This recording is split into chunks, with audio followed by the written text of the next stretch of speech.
Bismillahirrahmanirrahim. Assalamu alaikum, my dear teachers and learners.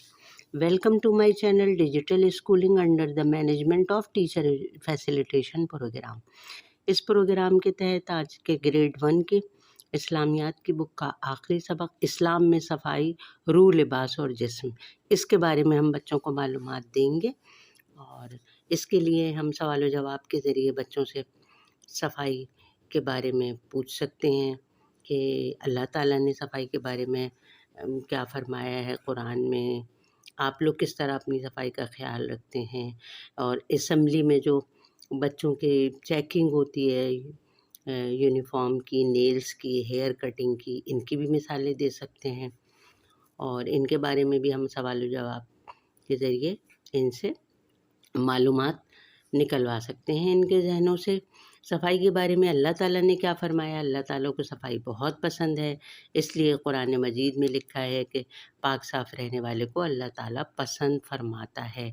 इसके लिए हम मज़ीद अपनी भी कुछ बच्चों से भी पूछ सकते हैं, मज़ीद हम कोई सूरत उनसे कोई आयत पूछ सकते हैं, या और ख़ुद भी हम उन्हें बता सकते हैं कि इसके अलावा ये आयतें हैं, वो हम याद करवा सकते हैं बच्चों को।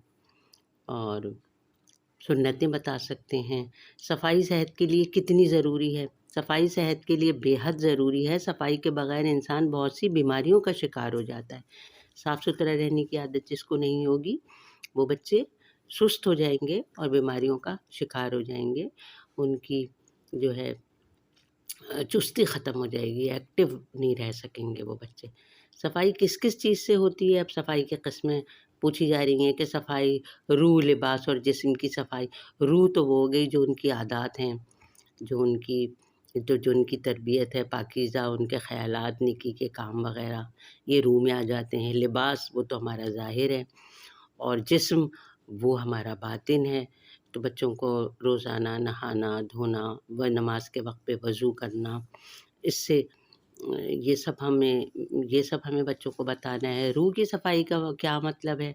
रूह की सफाई का मतलब अब एक हमने वैसे बता दिया कि अच्छे काम और नेक, अब हम प्रॉपर जुमलों की शक्ल में बच्चों को बता रहे हैं ताकि उनको जुमले भी पूरे बोलने आ जाएं प्रॉपर तरीके से। रूह की सफाई का मतलब है अच्छे और नेक काम करना, दूसरों को खुश रखना, दिल में हमेशा नेक और पाकीज़ा ख़यालात रखना, अल्लाह और रसूल की खुशी के लिए काम करना। इससे दिल और रूह पाक साफ़ रहते हैं, यानी हल्का फुल्का रहेगा आदमी, ना गलत बातें सोचेगा, ना किसी के साथ गलत काम करेगा, ना किसी को तंग करेगा। ये मिसालें दे सकते हैं। जिसका दिल साफ़ नहीं होता उन लोग उसे क्या समझते हैं, जिसका दिल साफ़ नहीं होता उसे कोई भी अच्छा नहीं समझता। यानी कि कोई बात अगर हो भी जाती है हमारे हम जब क्लास में बच्चों की आपस में छोटी मोटी बातों पर रंजिश हो जाती है, तो फ़ौरन हमें उसकी सुलह सफाई करा देनी चाहिए। या उनको उनके मिजाज अब एक दूसरे में टकरा रहे हैं, सुलह सफाई के बावजूद भी वो लड़ रहे हैं, तो फिर उन्हें अलग अलग बिठा दें, उनका मेल जोल उनका कम कर दें। सब जिसका दिल साफ़ नहीं होता उसे कोई भी अच्छा नहीं समझता, सब उससे नफ़रत करते हैं क्योंकि इसके दिल में बुराइयाँ होती हैं। नापसंदीदा आदमी के लिए लोग दिल में बुराई रख लेते हैं, बल्कि पाल लेते हैं। तो उससे बचने के लिए ये है कि कम बातचीत की जाए उन लोगों से, ज़रूरी सिर्फ ताल्लुक़ रखा जाए, और दोबारा से किसी रंजिश का, किसी बहस मुबाहिसे का मौका ना आना दिया जाए। ये भी क्लास में टीचर की ज़िम्मेदारी है कि वो देखती रहे कि कौन से बच्चे जो हैं वो आपस में एक दूसरे से बाहम जो है वो बहस मुबाहिसे में लगे हुए हैं, एक दूसरे को पसंद नहीं कर रहे।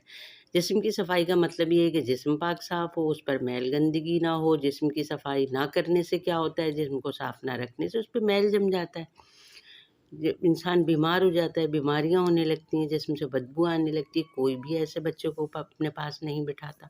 जिस्म की सफाई के अब हमें यहाँ फ़ायदे बताने हैं कि जिस्म को साफ़ रखने से एक तो बीमारियां पास नहीं आती, दूसरे फटकती हैं। अब ये फटकती बच्चे नहीं बोलते, ये लफ्ज़ फटकती बड़ा भारी लफ्ज़ है बच्चे के लिए, तो हमें बीमार आती हम बोलेंगे, आती वो लिखना भी जानते हैं, आती। दूसरे हर शख्स ऐसे आदमी से खुश होता है, अपनी तबीयत भी हल्की और साफ़ मालूम होती है, اور جسم کی صفائی اچھی طرح نہانے سے ہوتی ہے، یہ بھی بچوں کو بتانا چاہیے کہ بھی نہانے جائیں تو اطمینان سے صرف پانی ہی بہا کے نہ آ جائیں، بلکہ بہت اچھی طرح سے رگڑ رگڑ کے جسم کو صاف کریں تاکہ نہانے کا مقصد حاصل ہو۔ نہانے کے علاوہ سر کے بال، دانت، ناک اور آنکھ کی صفائی سے بھی جسم کی صفائی میں مدد ملتی ہے۔ یعنی ہر قسم کی صفائی تفصیلاً کھول کے بچے کو بیان کرنی ہے۔ اس طرح سے بچے کی تربیت بھی ہوگی اور وہ اور بہتر طریقے سے اپنی صفائی رکھنے میں بھی اس کو مدد ملے گی۔ آج کا سبق یہاں تک ہی تھا، اب ہم نئی کتاب کا آغاز کریں گے۔ جب تک کے لیے اللہ حافظ، دعاؤں میں یاد رکھیے۔